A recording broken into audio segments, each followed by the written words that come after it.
A broken clock is right twice a day, and that means that people that are predicting a real estate crash have to be right at some point, correct? And I do feel like those that really want the crash to happen or that comment on the YouTube videos or spend their time trying to find reasons why real estate's going to crumble is either out of anger, jealousy that they're not currently in the market, and honestly, I don't necessarily blame them. It's really, really hard to sit on the sidelines and watch prices do what they've done in most Canadian markets over the last decade. And the sad reality is that last year in Toronto, owning a house made you more money than most people's income were. Especially when you look at it from a tax perspective, because if it was your principal residence, you made 100 grand in value, that's truly 100 grand. If you make 100 grand in your job, you pay taxes on that. And that got me thinking, what would actually need to happen for a real estate market to crash? So I wrote down some notes here on my computer and I want to share them with you in this video for what I think would actually have to happen for the real estate market to crash. And if you enjoy this type of real estate content, if you could subscribe to this channel,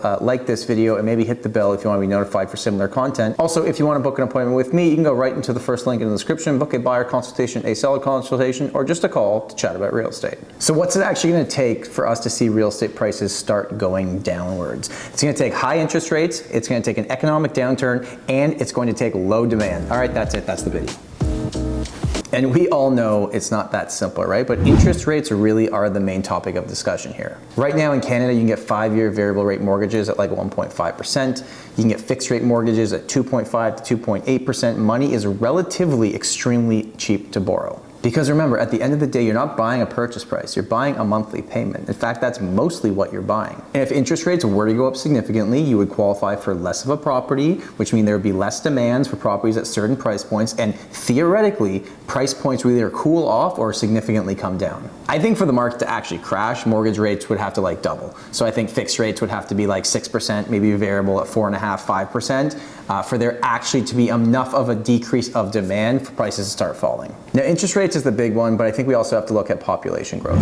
If the government of Canada at some point limits immigration, how many people are coming to this country, specifically the urban markets, that will take a ton of demand out of the market. I think it's fair to say that this realistically is never going to happen because the government wants to keep increasing our numbers for new immigrants coming in. Like I've said before in many other videos, that's what makes Toronto and Canada so great. But if at some point in the future, for whatever reason, Canada does not become a place that immigrants want to move to, and our immigration goes down significantly, which means population growth goes down, less demand, housing prices should fall. We also just have to consider if an economic downturn happens. So if the stock market were to crash, that would significantly affect the prices of real estate. If for whatever reason we have extremely high unemployment, that means people don't have jobs that they can qualify for mortgages and interest rates go up and we have a lack of immigration, all of these things all at once, that's what would crash a real estate market. I kind of look at the Canadian real estate market as 3 different pillars. So one, you have immigration and population growth. So how many people are coming here? The second is interest rates. So where are interest rates at and what is our access to capital and how cheap can we borrow money? And the third pillar is unemployment rate. So if people have jobs, they can afford to buy mortgages and money is cheap, that means housing prices are likely going to go up with that population growth. If all 3 of these pillars crumble at once, that will crash the real estate market. I think if one of them crumbles and 2 are still strong, the market will have a correction. And if 2 are taken out, we'd be on our way to our crash. And the last thing I want to mention here is just if the government does something significant. So if the government came in and just flat out said, you can only buy properties as your principal residence, no investors buying properties, that's it, homes are made for living in, the real estate market would significantly see price differences. We can play these what if scenarios all day long. Is this realistically going to happen?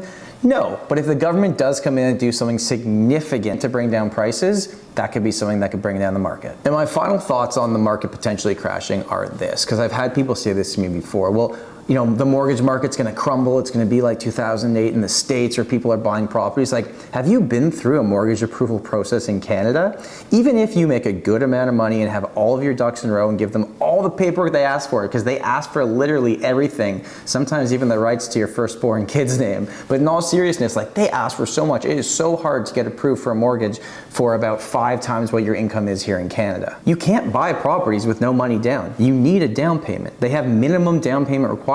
There's mortgage insurance. There's a lot that goes into it. What's happening in the mortgage market here in Canada is nowhere near what happened in the States. So at the end of the day here, everything that I've said would just mean there'd be less demand in a market. Interest rates go up, less demand. No population growth, less demand. Unemployment is high, less demand. That's all it's going to be. On the other side, We could take away the red tape and make it easier for developers to build more supply to the market, but that's a conversation we can go round and round about, and realistically not much is going to change. I hope you enjoyed that video, and if you got this far, I really do appreciate you watching, and don't hate me for putting real estate crash in a video headlines. Let's be real, it gets a few more clicks on the video than these other titles do. So thanks again for watching. My name is Tom. I run a real estate team here in Toronto. If you have any questions, throw them down in the comments below. Have an amazing day, and remember, home is where your story begins.